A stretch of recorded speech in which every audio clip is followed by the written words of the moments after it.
राजस्थान कांग्रेस की टिकटों को लेकर कवायद दिल्ली में चल रही है और स्क्रीनिंग कमेटी की 2 बैठकें पिछले एक सप्ताह में जयपुर को छोड़कर दिल्ली में हो चुकी है। और मंगलवार की रात को करीब 6 घंटे तक राजस्थान की स्क्रीनिंग कमेटी बैठी और साथ में वरिष्ठ पर्यवेक्षक मधुसूदन मिस्त्री स्क्रीनिंग कमेटी की बैठक में बैठे। और पहले जहां 106 विधानसभा सीटों को लेकर चर्चा चली, लेकिन उसमें बाद में 38 सीटें और जोड़ दी गई। उसके अलावा कुछ और सीटों पर डिस्कस हुआ और कुल मिलाकर 144 के करीब विधानसभा सीटों पर उम्मीदवार तय करने के लिए स्क्रीनिंग कमेटी ने सर्वे रिपोर्ट, नेताओं की सिफारिश, डीसीसी की रिपोर्ट, सभी रिपोर्टें देखने के बाद में 144 विधानसभा सीटों पर चर्चा की। और उसके बाद में बुधवार को सुबह सीईसी की बैठक एआईसीसी में हुई और एआईसीसी में बैठक होने के बाद में एक एक सीटों पर चर्चा हुई। और बताया यह जाता है कि राजस्थान में एक एक विधानसभा सीटों को लेकर जो कवायद हुई है, उस कवायद में कई तरह के विवाद और अलग अलग बातें निकल कर आई हैं। दरअसल कहा यह जा रहा है कि राजस्थान के नेताओं में आपसी विवाद है, लेकिन असल कहानी इसके बिल्कुल विपरीत है। दरअसल राजस्थान में स्क्रीनिंग कमेटी के सदस्यों की बात करें, प्रभारियों की बात करें, सह प्रभारी की बात करें, प्रदेश अध्यक्ष की बात करें और सीएलपी लीडर यानी मुख्यमंत्री की बात करें, तो 7 नेता एक तरफ नजर आ रहे हैं, वहीं एक नेता अकेला एक तरफ नजर आ रहा है। वहीं स्क्रीनिंग कमेटी के 3 सदस्य अलग हैं। अब आप कहेंगे कि ये नेता कौन है, तो मुख्यमंत्री अशोक गहलोत, प्रदेश कांग्रेस अध्यक्ष गोविंद सिंह डोटासरा, विधानसभा अध्यक्ष डॉक्टर सीपी जोशी, प्रभारी सुखजिंदर सिंह रंधावा और तीनों सह प्रभारी अमृता धवन, काजी निजामुद्दीन और वीरेंद्र सिंह राठौड़ की लगभग एक सी राय निकलकर सामने आ रही है, ऐसा कहा जा रहा है। वहीं सचिन पायलट इस पूरे मामले में अलग थलग पड़ते दिख रहे हैं। हालांकि स्क्रीनिंग कमेटी के अध्यक्ष गौरव गोगोई कहीं ना कहीं उन चीजों को लेकर देख रहे हैं कि कहीं ना कहीं सचिन पायलट अकेले ना पड़े। लेकिन यहाँ समस्या यह है कि सचिन पायलट आखिरकार किन लोगों की पैरवी किस स्तर पर जाकर कर पाते हैं। कुल मिलाकर जो 144 सीटों का राजस्थान को लेकर डिस्कस हुआ है, उसमें अभी तक 144 पूरे नाम जो सामने आए हैं, उन्हें लेकर कुछ नामों को आपत्ति जताई है राहुल गांधी की तरफ से। दरअसल राहुल गांधी के पास में सुनील कोनोगुलू की वह रिपोर्ट है सर्वे की, जिसके अंदर उन्होंने ग्राउंड रिपोर्ट तैयार की थी और यह देखा था कि वास्तव में ग्राउंड में कौन मजबूत नजर आ रहा है, जबकि नेताओं की सिफारिश किसके लिए आ रही है। दरअसल राहुल गांधी की ओर से कहा गया है कि उन सीटों पर या उन नामों पर सबसे पहले चर्चा की जाए जो डीसीसी की ओर से भेजे गए हैं, पीईसी की तरफ से भेजे गए हैं और सर्वे रिपोर्ट में जो मजबूत हैं उनकी चर्चा सबसे पहले की जाए। यही कारण है कि 144 जो सीटों के नाम आए थे, उनमें से 60 से 65 सीटों की पहले चर्चा हुई है। उनमें भी वे सीटें हैं जहां पिछली बार अन्य दलों से आए नेता और निर्दलीय ने जिन्होंने कांग्रेस सरकार को समर्थन दिया था, उन सीटों की भी चर्चा हुई है। लेकिन यहां महत्वपूर्ण बात यह है कि जो सचिन पायलट के साथ जितने विधायक थे, उन लोगों को क्या रिपीट में टिकट मिल रहा है।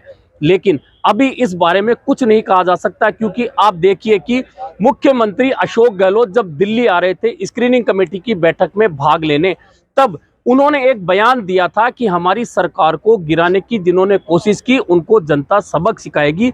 उन्होंने कहा कि 10-10 करोड़ की पहली किस्त दे दी गई थी और उसके बाद जब राजभवन की ओर से यह कहा गया विधानसभा सत्र बुलाने के लिए डेट आगे बढ़ाई गई, तो कीमत 20-30-40 करोड़ तक पहुंच गई।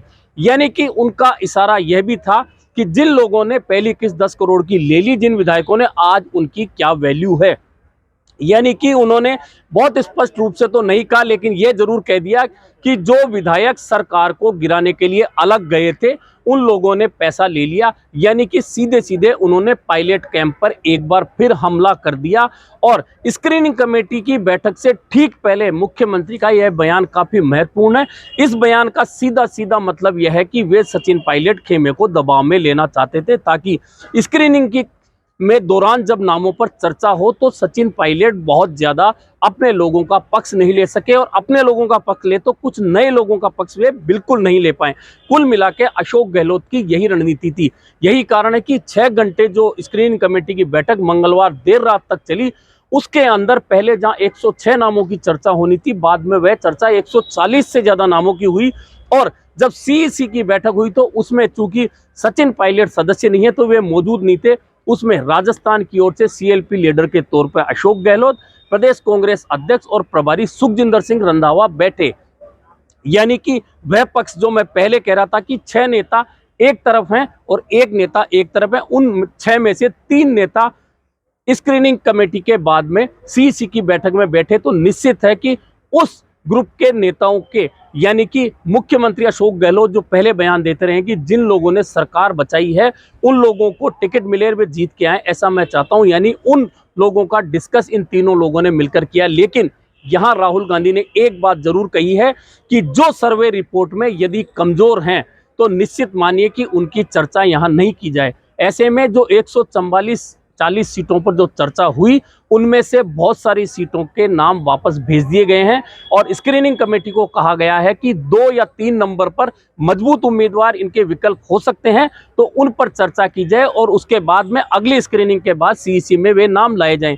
वैसे भी राजस्थान में 25 नवंबर को चुनाव है और 30 तारीख से वहां नामांकन शुरू होंगे, 6 नवंबर तक चलेंगे। तो निश्चित मानिए कि राजस्थान में टिकटों का वितरण शुरू तो 20 तारीख के बाद में हो जाएगा, लेकिन यह कवायद 5 नवंबर तक चल सकती है।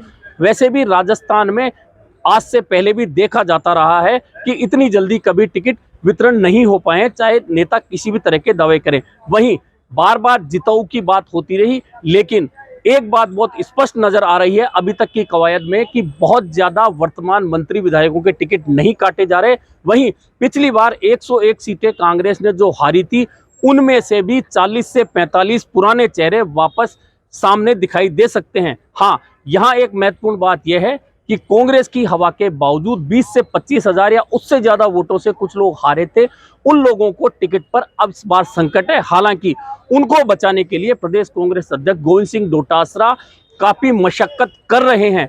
कई ऐसे उम्मीदवारों के नामों पर भी गोविंद सिंह डोटासरा मशक्कत कर रहे हैं जो 2-2 चुनाव हार चुके हैं। वहीं यहाँ दिल्ली में एक मेला लगा है, उस मेले में अधिकांश लोग टिकट नहीं मांग रहे, दूसरे लोगों की टिकट कटवाने आए हैं और एक बात नेताओं को कह रहे हैं कि उसके अलावा किसी को भी दे दीजिए। तो उनसे दिल्ली के नेता ये पूछ रहे हैं किसी को, किसको, आप लोग एक नाम तय करके आ जाइए ताकि हम उस पर डिस्कस कर सकें। लेकिन एक नाम देने में वे सब लोग असमर्थ नजर आ रहे हैं जो सामने वाले की टिकट कटा रहे हैं। ऐसे में मुसीबत यह है कि उसका टिकट किस बेस पर काटा जाए, यानी कि जो लोग विरोध कर रहे हैं उनका विरोध सतही साबित हो रहा है क्योंकि वे किसी एक नाम को लेकर तय नहीं कर पा रहे हैं। ऐसे में जिसका टिकट वे कटाने आए हैं वह सतही मजबूत होता दिख रहा है।